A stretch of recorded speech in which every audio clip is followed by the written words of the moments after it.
लपंडाव मालिकेचा आजचा 1 ऑक्टोबरचा भाग बघूयात.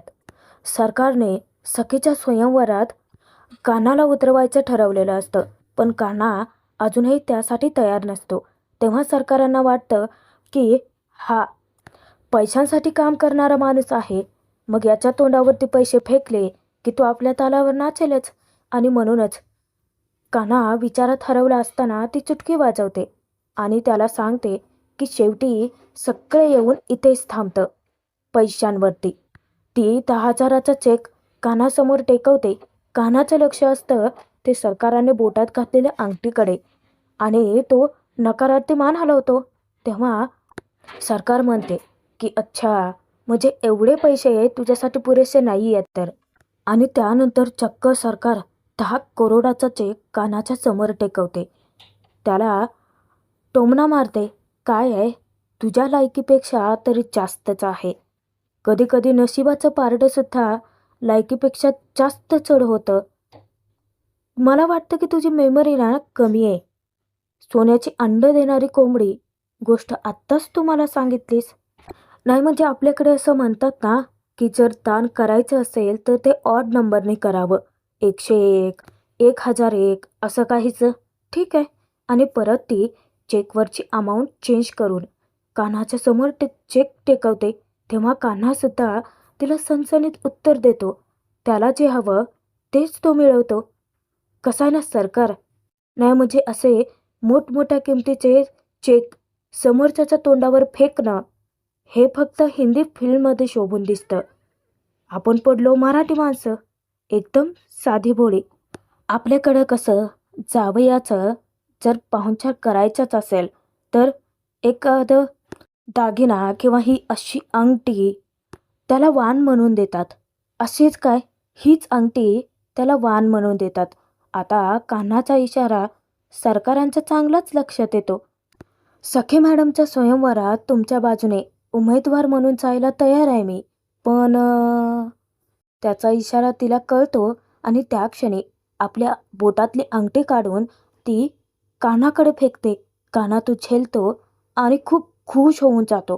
तेव्हा सरकार कान्हाला ताकीद देते, डोक्यावर घेते म्हणून जास्तीचा नाचू नकोस. चपलेच्या जागी आणायला तुला मला वेळ नाही लागणार. अगदी तसाच सरकारांचा इशारा कान्हाच्या सुद्धा लक्षात येतो. आणि हो, दुसरी गोष्ट लक्षात ठेव, जावई म्हणून जरी तुझी निवड केली असली तरी तुझी लायकी ड्रायव्हरचीच आहे, एवढं लक्षात ठेवायचं.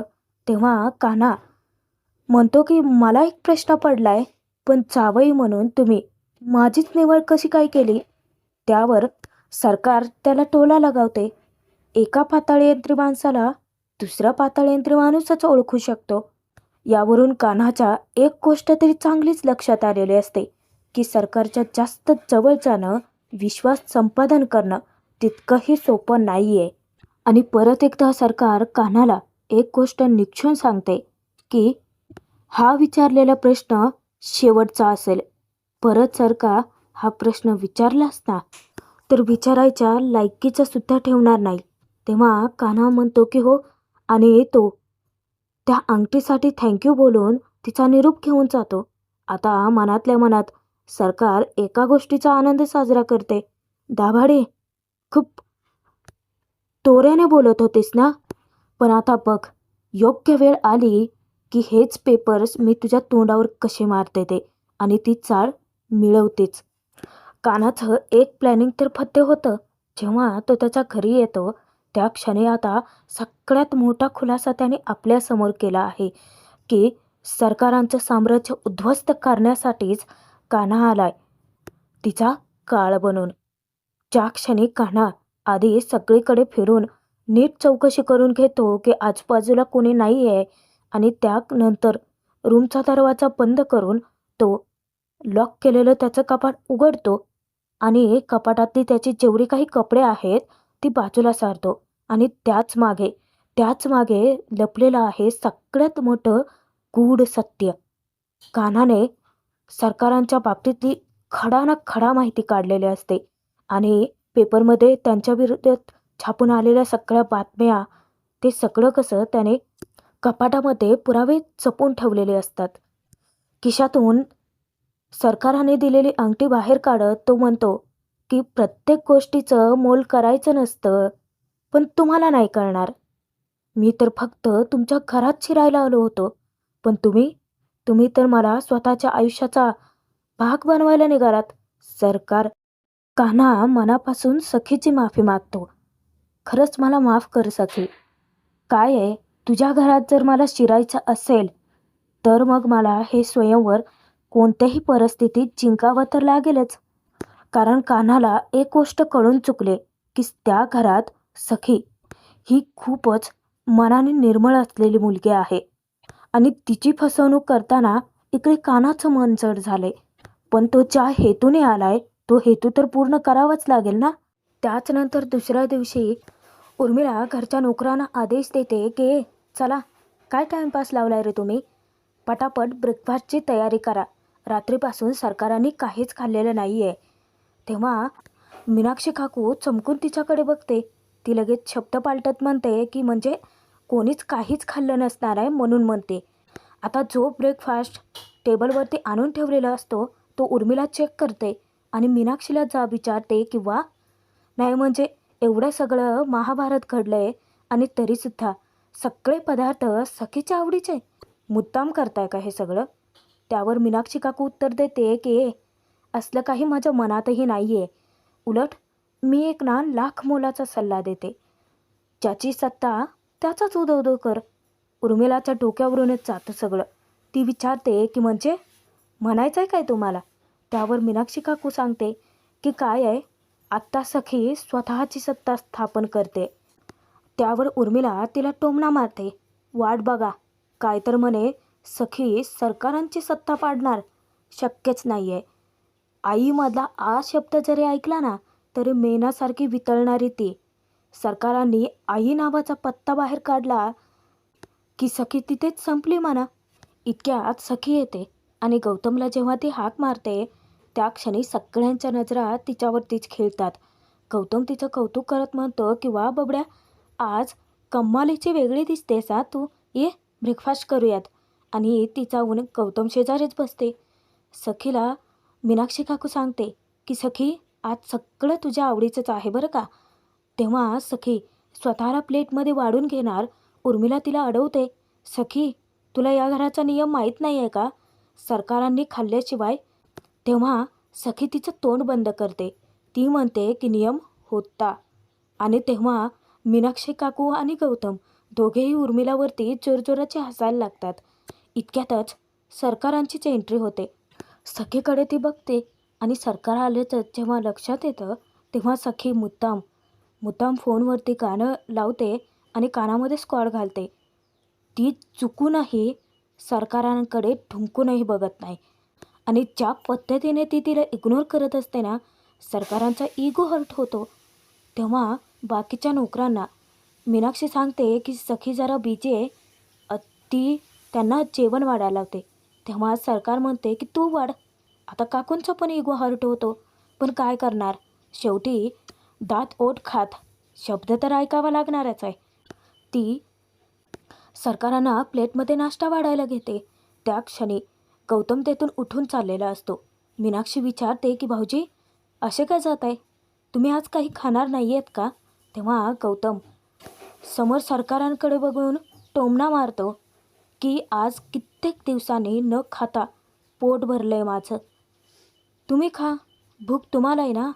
सत्तेची त्याने असा टोला लगावलेला असतो ना की त्या घरात आता सखीने स्वतःच सरकारांना इग्नोर करायला सुरुवात केली आहे म्हटल्यानंतर बाकीच्या कोणाच्या समोर सरकारांची इज्जतच राहिलेली नसते.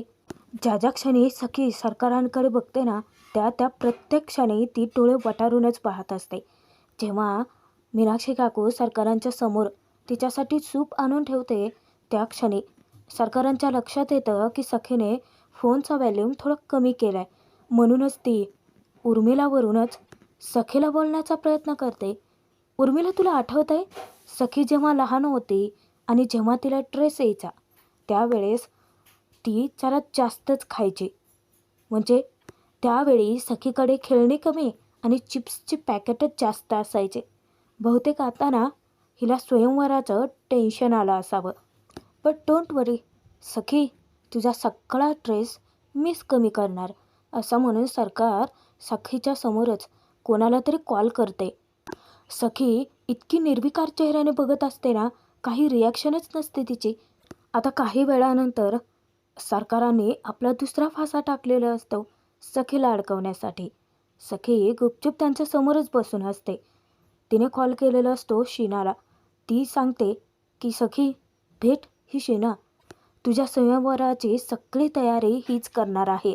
काय आहे, कलर कॉम्बिनेशन वगैरे मला आवडले, पण बघ तुझ्या परीने जर काही तुला आवडतं कलर काही बदल करायचे असेल तर करू शकतेस. बरं मला सांग की तुझ्या लग्नाची थीम काय ठेवायची आहे? ट्रेडिशनल, इंडो वेस्टर्न किंवा मग डेस्टिनेशन वेडिंग? सखी अगं त्यामध्ये मेन्यू काय तेही ठरवावं लागेल ना आपल्याला. सखी काहीच रिॲक्ट करत नाही म्हटल्यानंतर आता ती हसून म्हणते की सखी, हवं तर हे माझ्याकडून वेडिंग गिफ्ट समज तुझ्यासाठी.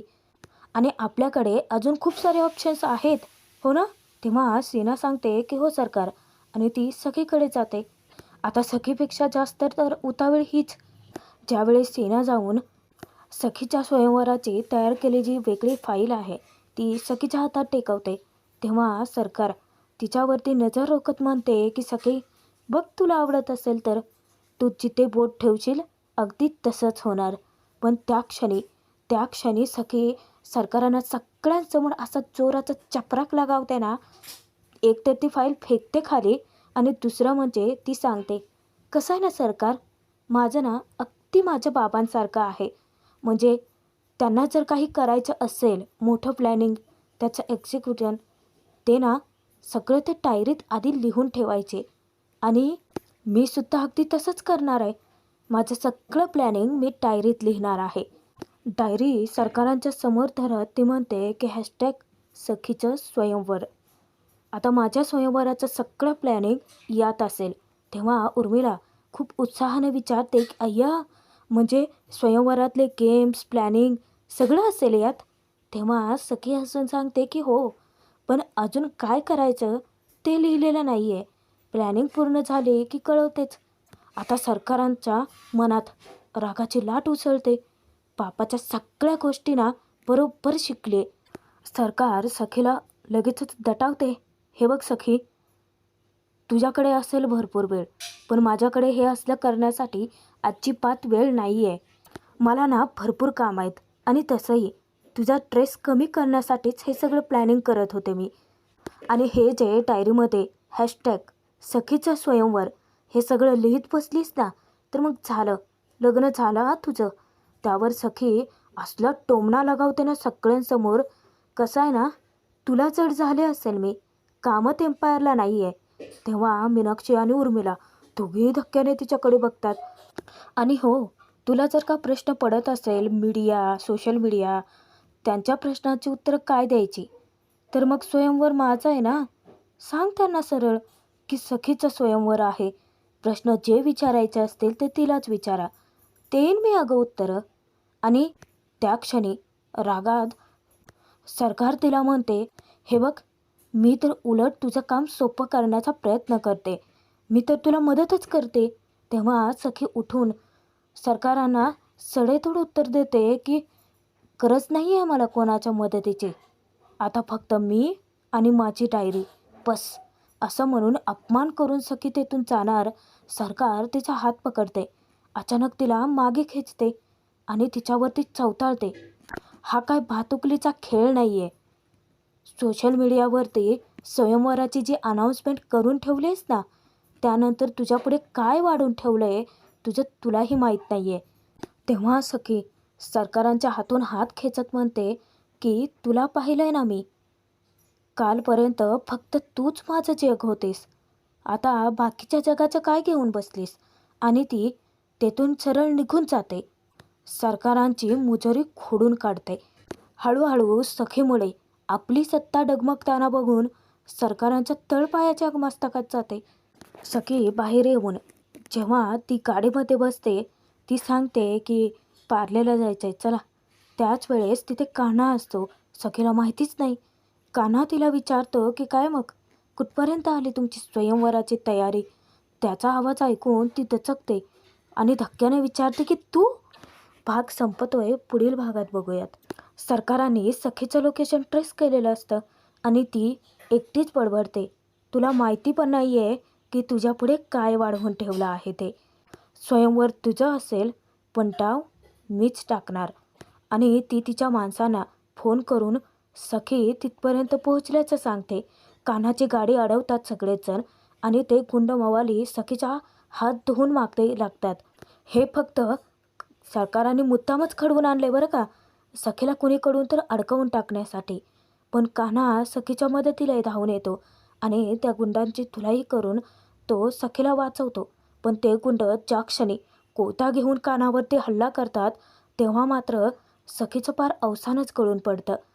आपल्या सगळ्यांना तर हे ठाऊक आहे की सखीच्या स्वयंवरातला वर कान्हाच ठरणार आहे, पण कसा ते पाहणं मनोरंजकच ठरणार आहे.